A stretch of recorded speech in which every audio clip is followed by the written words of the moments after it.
오늘 저는 마태복음 28장 16절에서 20절의 말씀과 사도행전 1장 8절의 말씀을 가지고 땅끝까지 이르는 복음이라는 제목을 통하여 하나님의 말씀을 증거하고자 합니다.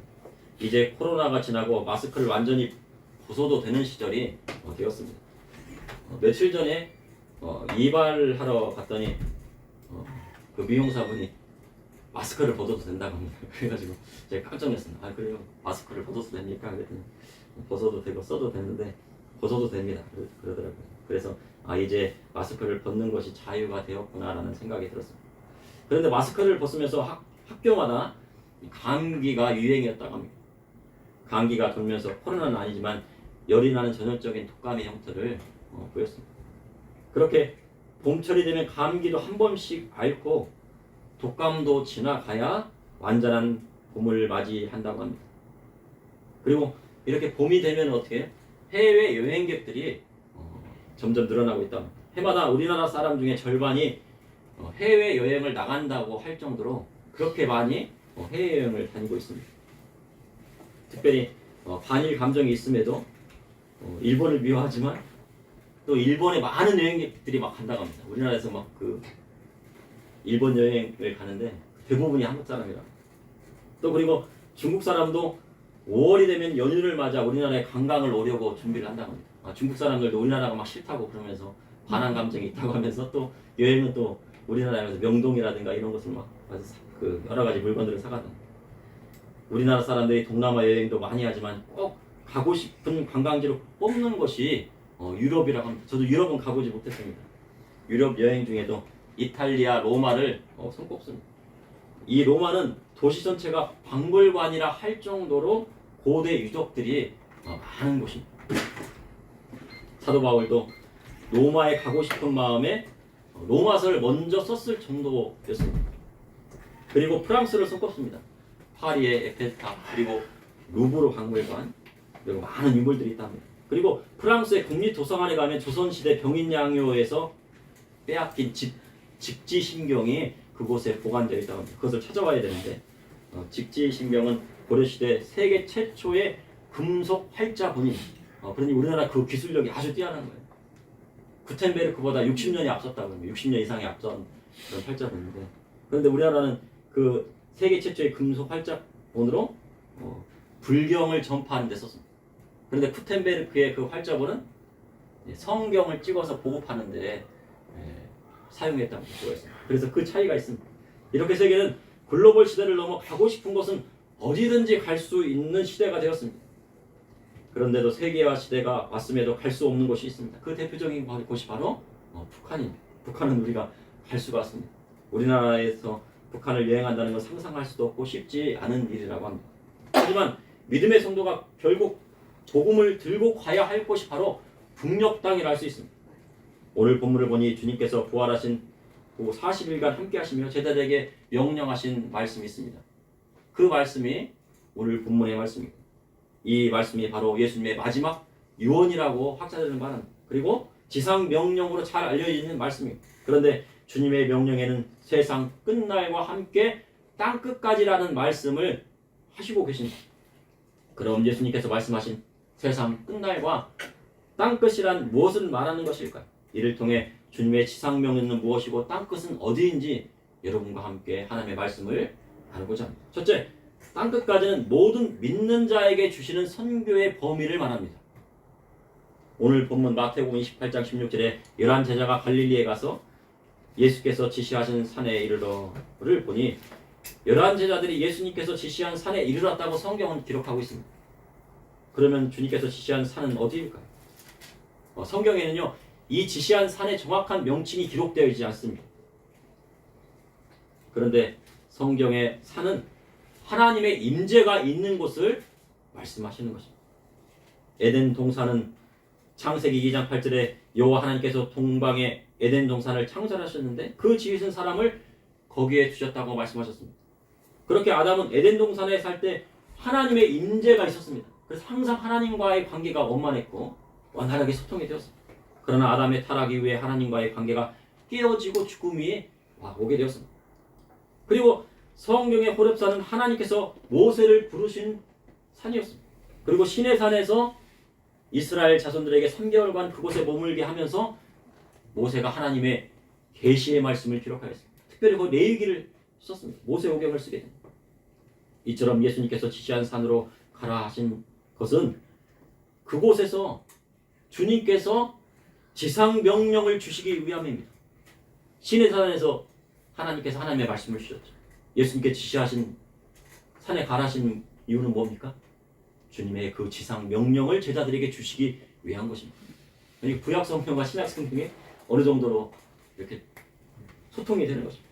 마태복음 28장 18절에 예수께서 나와 말씀하여 이르시되 하늘과 땅의 모든 권세를 내게 주셨으니 그러므로 너희는 가서 모든 민족으로 제자를 삼고 아버지와 아들과 성령의 이름으로 세례를 베풀고 내가 너에게 분부한 모든 것을 가르쳐 지키게 하라 하셨습니다. 하나님 아버지께서 그리스도께 하늘과 땅의 모든 권세를 내게 주셨다고 말씀하셨습니다. 이는 의심 많은 도마가 예수님의 손에 못자국과 옆구리에 창자벌을 만져본 후 나의 주님이시요 나의 하나님이시니이다 고백한 것을 상기하게 됩니다. 이처럼 도마의 고백이 저와 우리 성도님들의 고백이 되어야 합니다. 하늘과 땅의 모든 권세를 누가 가지고 계십니까? 하나님만이 가지고 계십니다. 하늘과 땅의 모든 권세는요 하나님만이 가지고 계십니다. 여러분, 예수님께서 성도님들의 주님이 되십니까? 그러면 예수님께서 성도님들의 하나님이 되십니까? 그런데 도마가 그것을 고백했습니다. 지난 시간에 숙제를 하나 내어드렸습니다. 어떻게 하면 부활하신 예수님을 만날 수 있는지 일주일간 생각해 보시고 그 답을 찾아오시면 좋겠다고 말씀드렸는데, 그것은 부활하신 예수님의 도마의 고백처럼 나의 주님이 되시고 나의 하나님이 되시면 되는 것입니다. 야곱은 아브라함의 하나님, 이삭의 하나님, 다시 말해 할아버지의 하나님, 아버지의 하나님만으로만 알았는데 야곱 자신의 하나님으로 완전히 모셔드리기까지요 장장 20년의 세월이 걸렸습니다. 그리고 압봉날에서 한독벌과 위골될 때까지 천사와 씨름하며 하나님 앞에 매달려 야곱의 하나님을 만나게 된 것입니다. 그래서 이스라엘이라는 새로운 이름을 받았습니다. 부모님이 예수님을 잘 보니 그 자식도 신앙생활 잘할 것이라고 생각하지만요 그렇지 못한 경우가 허다합니다. 그래서 아버지에게 역사하신 하나님, 어머니에게 역사하신 하나님을 만나는 것도 좋지만 나에게 역사하시는 하나님을 만나는 것이 중요합니다.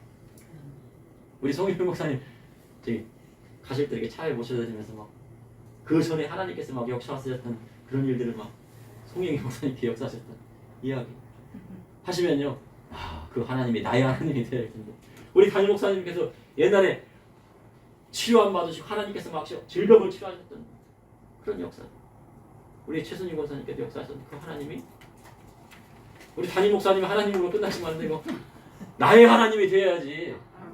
예, 나에게 체험되어지는 하나님이 되어야지 되는 거죠. 주님께서요 하늘과 땅과 모든 권세를 가지고 계신 분이십니다. 그러니 예수님의 이름으로 나아가면요 두려울 것이 없습니다. 11자녀에게 모든 민족에게 제자를 삼으라 하셨습니다. 예수님께서 12명의 제자를 삼으신 것처럼 모든 민족 가운데 제자를 삼으라 하신 것입니다. 그리고 아버지와 아들과 성령의 이름으로 세례를 베풀어 하십니다. 그리고 내가 너희에게 부한 모든 것을 가르쳐 지키게 하라 하셨습니다. 그럼 예수님께서 너에게 분부한 모든 것은 무엇일까요? 바로 사복음서에 나와 있는 그리스도의 복음의 말씀인 것입니다. 때론 사람들이 사복음서에 나와 있는 예수님의 말씀이 어렵다고 하지만 그것을 어떻게 지키냐 하지만 분명 주님은 그것을 가르칠 뿐만 아니라 지키라 하셨습니다. 그것은 주님께서 우리에게 주신 지상 명령이기 때문에 그리스도의 복음이 하나님의 말씀이니 먼저 우리 자신이 그것을 지키고 다음에 그것을 다른 사람에게 가르치고 지키게 해야 할 사명이 우리에게 있다는 것입니다. 사복음서에 예수님은 제자들에게 먼저 본을 보이시고 그 다음에 제자들에게 그것을 지키라 하신 것입니다. 마가복음 9장에 병을 고치지 못하는 제자들에게요 기도 외에는 다른 이유가 없다고 하시고 또 어디 가십니까? 기도하러 가십니다. 기도 외에는 다른 이유가 없어요. 그리고요 틈만 나면 기도하라. 예수님께 십자가에 달려 돌아가시는 전날 밤에도 뭐하러 가셨어요? 기도하러 가시겠습니다. 그리고 그 전날 밤에 예수님께서 12명의 제자의 발을 씻겨 주시고 예수님을 은 30의 팔 누구의 발도 씻겨 주셨어요? 그날 저녁에요. 가룟 유다의 발도 씻겨 주셨어요. 야, 너 원수를 사랑하셨는데 너 나를 십자가에 팔 거다. 여기 이 중에서 나를 팔 자가 있다고 하시면서도 가룟 유다의 발 너는 나 파니까 안 씻겨 줄 거야. 그게 아니고요. 예수님께서 가룟 유다의 발도 씻겨 주셨다니까요. 성김의 pom을 무엇인지를 가르쳐 주셨습니다. 그리고 십자가에 달려 돌아가시고 부활하시고 승천한 시간에 주님 지상명령을 말씀하신 것입니다. 그리고 볼지어다 내가 세상 끝날까지 너희와 항상 함께 있으라 하셨습니다. 여기서 항상이란 파사스 타스 헤메라스로 모든 날에 매일매일 항상 우리 성도님들과 항상 하나님께서 우리 주님께서 함께 하시는 것입니다. 주님께서 믿는 자와 함께 매일매일 동행하시겠다고 하신 것입니다. 그럼 주님께서 말씀하신 세상 끝날의 의미는 무엇입니까? 세상 끝날은 바로 말세를 나타내며 이 말세는 종말론적인 의미를 나타내는 것입니다. 성경을 통해 말세에는 하나님의 말씀에 벗어나 도덕적인 타락이 크게 타락하고 질서와 구변이 완전히 무너지는 세태가 온다는 것입니다. 말세는 왜 온다고 하셨습니까? 이 세상에 하나님의 말씀이 완전히 무너지고 세상이 그리스도의 복음의 말씀에 견디지 못할 정도로 타락할 때 일어난다는 것입니다. 그 중에서도요, 교회 다니는 사람들이 세상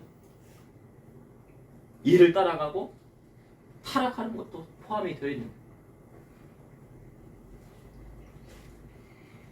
그래서 세상에 심판이 오는 것입니다.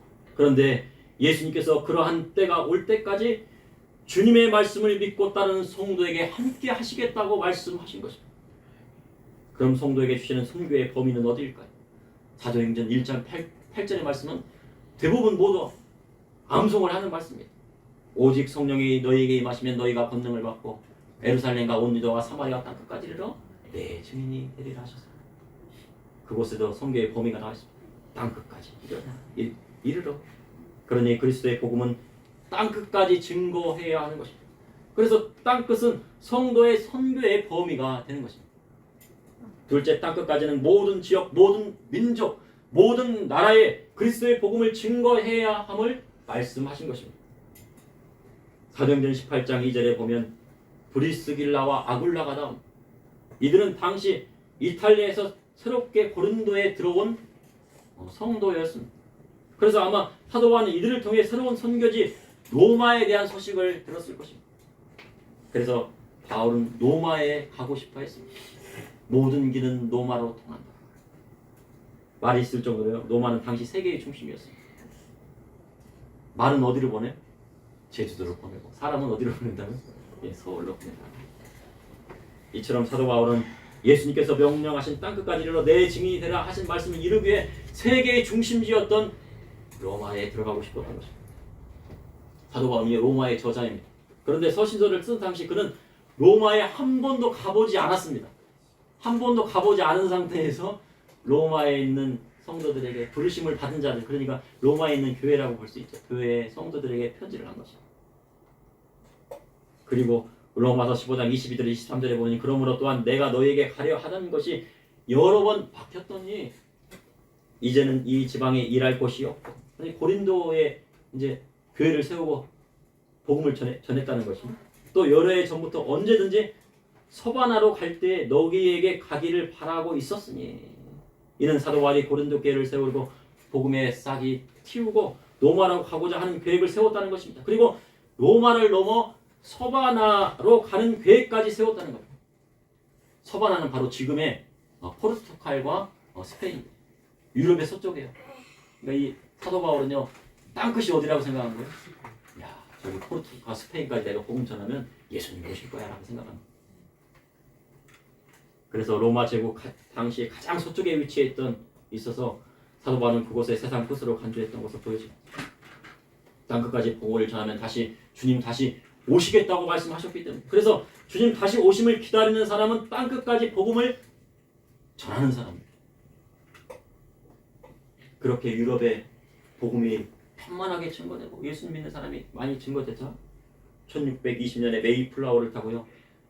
102명의 필그림들, 순례자들이죠. 북아메리카로 간 이유가 무엇입니까? 결정적인 이유는요. 프로테스탄트 정신을 가지고 총교들이 종교의 핍박을 벗어나 신앙의 자유를 얻기에 개척 정신을 가지고 머나먼 곳을 떠나 땅끝으로 알려진 서쪽으로 가다 보니까 콜럼버스가 서쪽으로 가다 보니까 인도 가려고 그랬는데 뭐가 발견된 거예요? 아메리카 대륙이 발견된 거예요. 그 청교도들이 어디 가고 싶어요? 땅끝에 가고 싶은 거예요. 땅끝까지 복음 전하면은 예수님 오시겠지. 목숨 걸고 102명.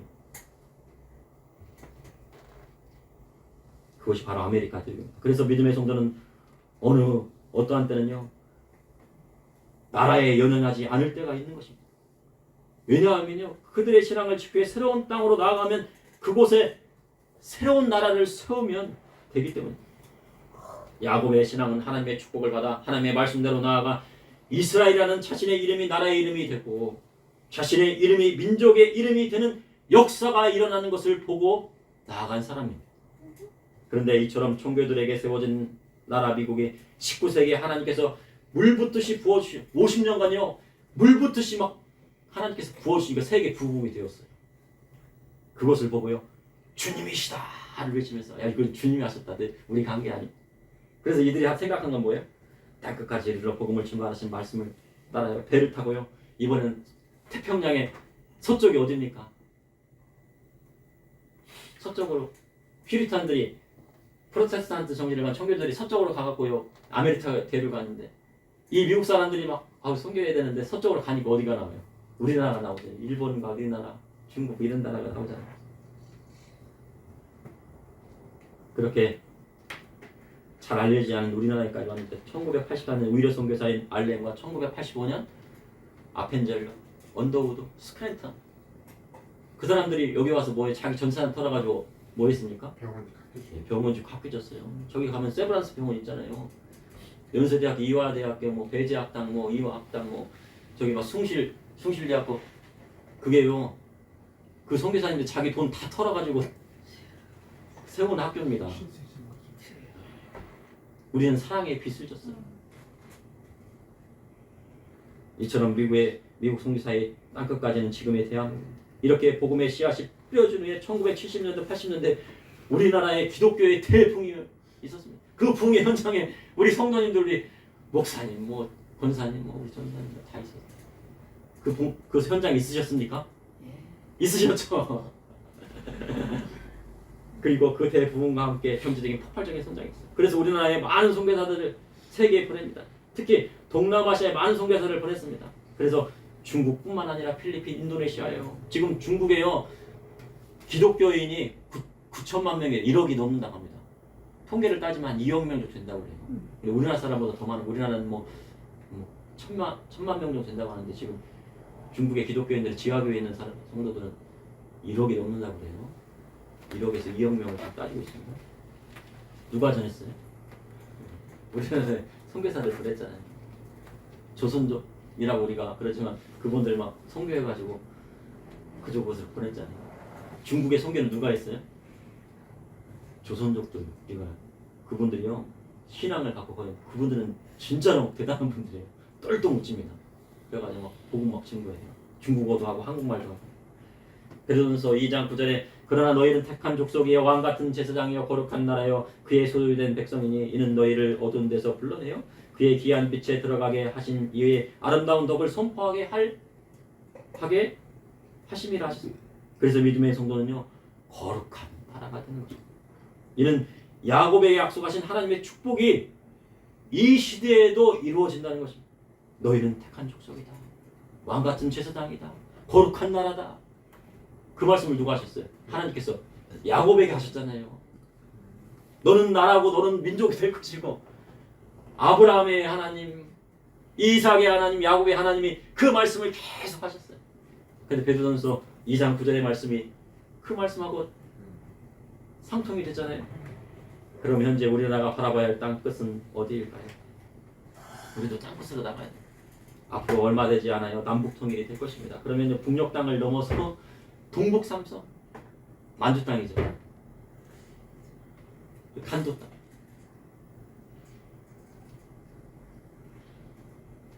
그리고 몽골을 지나서 카자흐스탄, 우즈베키스탄, 실크를 지나서 어디 가거든요.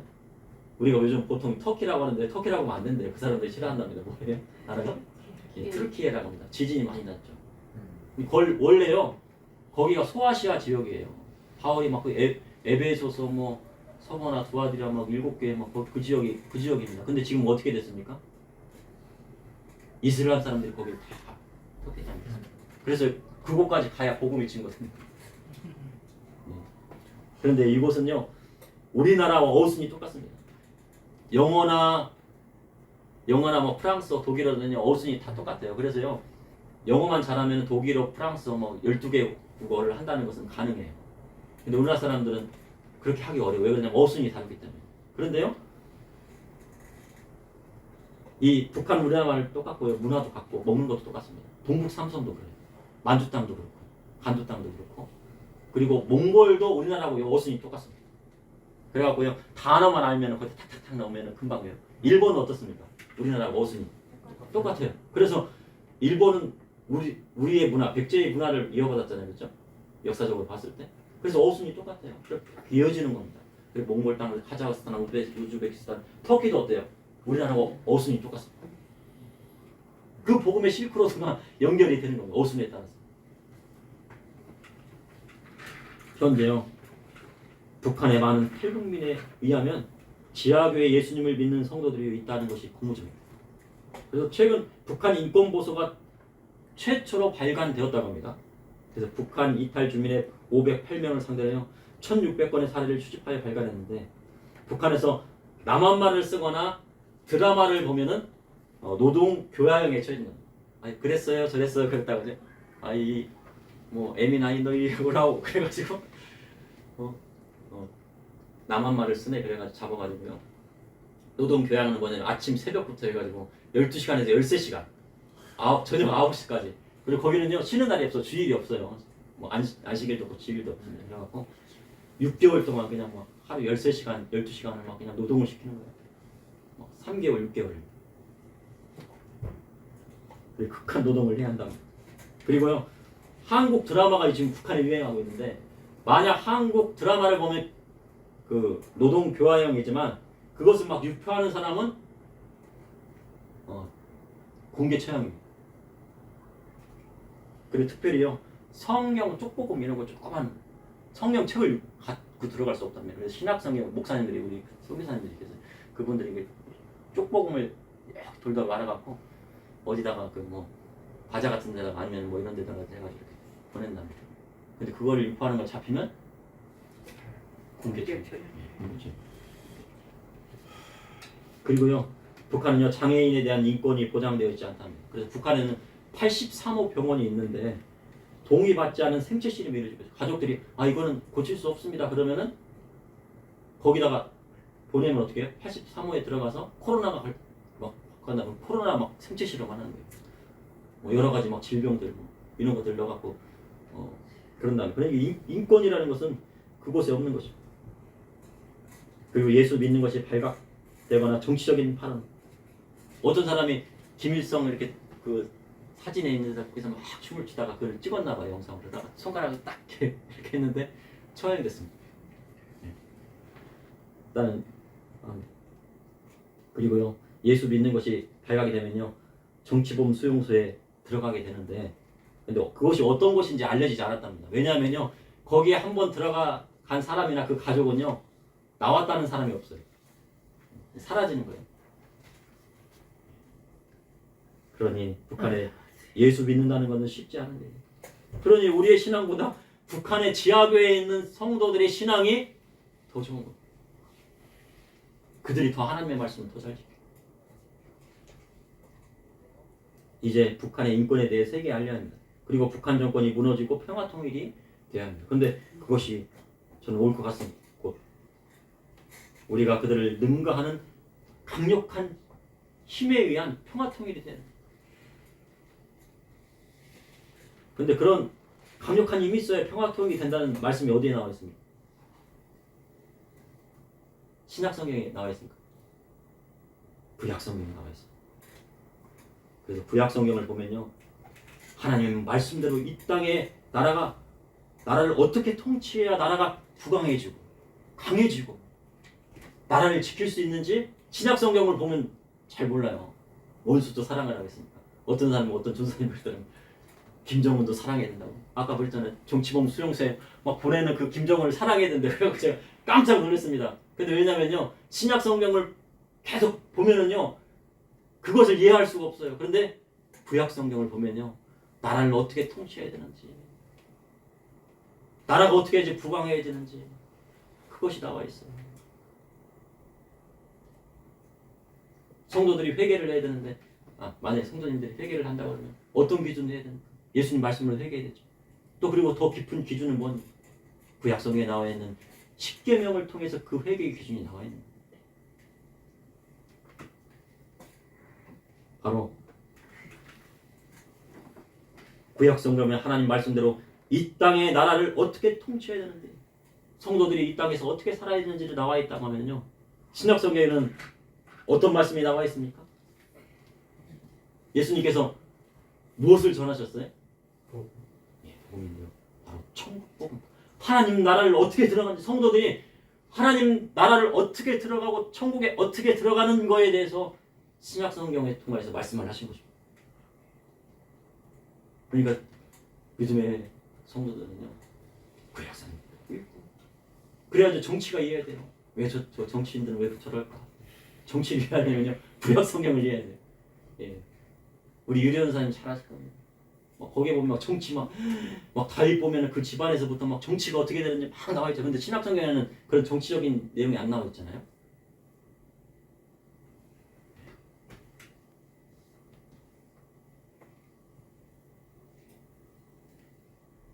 그래서 중요한 것은 평화 통일이 될 때 땅끝까지 이르러 부활의 증인이 되어야 되는 것입니다. 그리고 미리부터 통일 한국에 대해서 준비를 해야 되는 것입니다. 셋째, 땅끝까지는 이스라엘의 복음이 전파되고 다시 이스라엘로 돌아가야 끝이 나는 것입니다. 사도행전 1장 8절에 오직 성령이 너에게 마시면 너희가 권능을 받고 예루살렘과 온 유다와 사마리아 땅끝까지 이르러 내 증인이 되리라 하셨습니다. 복음이 어디에서 시작되었을까요? 예루살렘에서 시작되었습니다.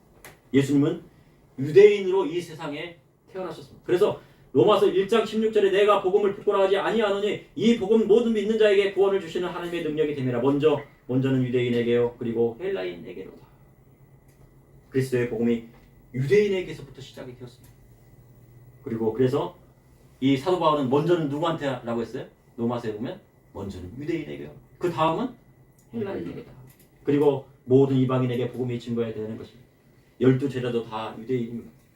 유대인에게 시작된 복음이 지금의 중동 그리고 로마를 통해 아프리카의 알렉산드리아 그리고 지금의 유럽 곳곳에 그리스도의 복음이 증거되었고, 그리고 영국의 청교도들이 복음을 들고 북아메리카로 가서 아메리카 대륙을 선교했습니다. 그래서 아메리카의 복음이 증거됩니다. 그리고 미국의 경제 부흥과 함께 선교사들이 전 세계에 나아가 복음을 증거합니다. 그 복음의 운둔의 나라였던 조선 땅에 들어와 대한민국의 선교의 대국이 되었습니다. 우리나라가 왜 나라를 빼앗겼을까요? 조선시대 때. 우리가 이해할 수가 없다는 거죠.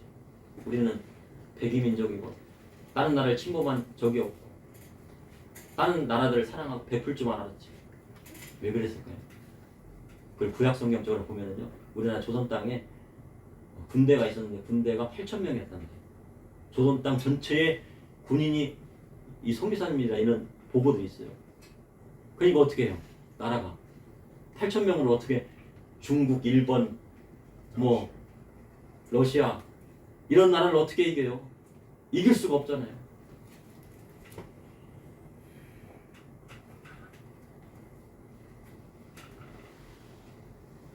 그리고 많은 사람들이 법을 모르잖아요. 법을 모르니까 다 왜요? 한자로 되어 있으니까.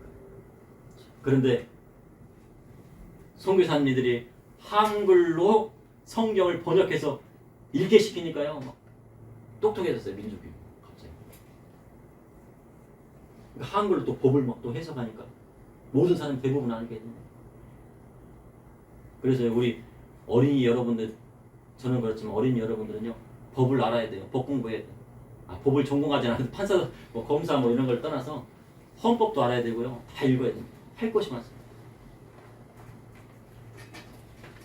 이렇게 조선 땅에 왔습니다. 그리고 복음이 어디로 가야 합니까? 이제 북한을 지나 동북 삼성, 몽골, 싱크를 따라 카자흐스탄, 우즈베키스탄, 트루키에, 터키에 이를 것입니다. 그리고 다음은 어디로 가야 됩니까? 그 복음이? 이스라엘. 맞습니다. 이스라엘 땅으로 가야지 이제 끝이 납니다. 그리스도의 복음이 다시 이스라엘 땅으로 증거되고 이방인의 충만한 수와 믿는 사람이 다 채워질 때 주님은 다시 오시는 것입니다. 제가 서 있는 자리에서 땅끝은 어디입니까? 땅끝은 아주 먼 곳이 아니에요. 여기에서 지구를 한 바퀴 돌아가지고 다시 여기로 오면 땅끝이 됩니다.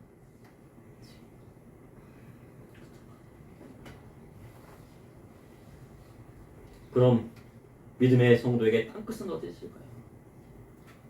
우리가 처음 예수 믿고 얼마나 은혜 받았습니까? 이곳저곳 다니면서요, 복음을 증거했어요. 그런데 다시 돌아야 할 곳은요, 바로 가족인 거예요. 가정이고 가족인 거예요. 복음이 어디로 가야 된다고? 이스라엘에서 시작돼서 다시 이스라엘을 갔던 것처럼 우리가 복음도 어딜 또 가야 돼요? 한 바퀴 돌았으면 다시 가정으로 가야 돼요.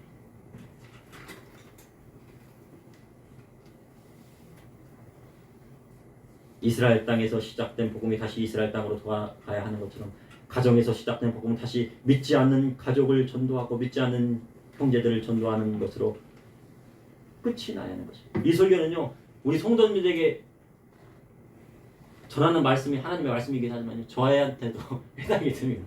저도 책임이 무겁거든요. 우리 형제님들, 우리 형님, 누님들 예수 안 믿으니까 저한테 하는 설교라고 보십니다. 현재 우리나라에 많은 외국인 노동자들이 있다고 합니다. 코로나로 인해 그리고 이념이나 자국 보호주의에 의해 현재 선교의 길이 꽉꽉 막혀 있어요. 선교사님들이 지금 못 나가고 있어요. 중국도 선교사를 추방했습니다.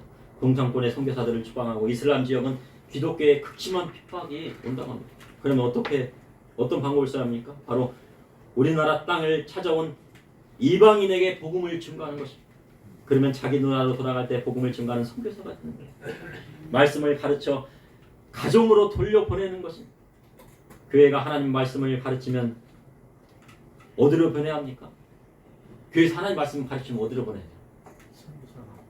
가정으로 보내면 됩니다. 가정에서 복음을 증거해요. 거라사인을 예수님께서 바다 건너갔고 폭풍이 막 치는 그 바다를 건너가지고 거라사인 지방에 딱 갔는데요. 군대 귀신 2,000마리 돼지가 2,000마리 죽었어요. 떼죽음을 당하는데 그 병자를 고치신 다음에 저 주님 따라가면 안 될까요? 그때 예수님께서 뭐라고 하셨을까요? 집으로 가라. 네 집으로 가라. 이것을 지금 가서 부모님이나 형제들에게 이야기해요. 현재 가정 학교마다 다문화 학생들이 많이 있다고 합니다. 그래서 보면 10%, 20% 이렇게 돼요. 지금 보니까요.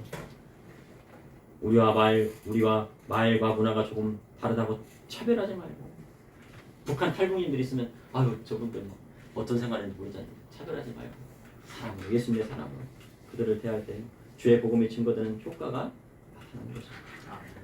그때는 주의 복음을 증거하는 선교에 있어 큰 것을 생각할 때 있어요. 큰 목회, 아니면 큰 선교.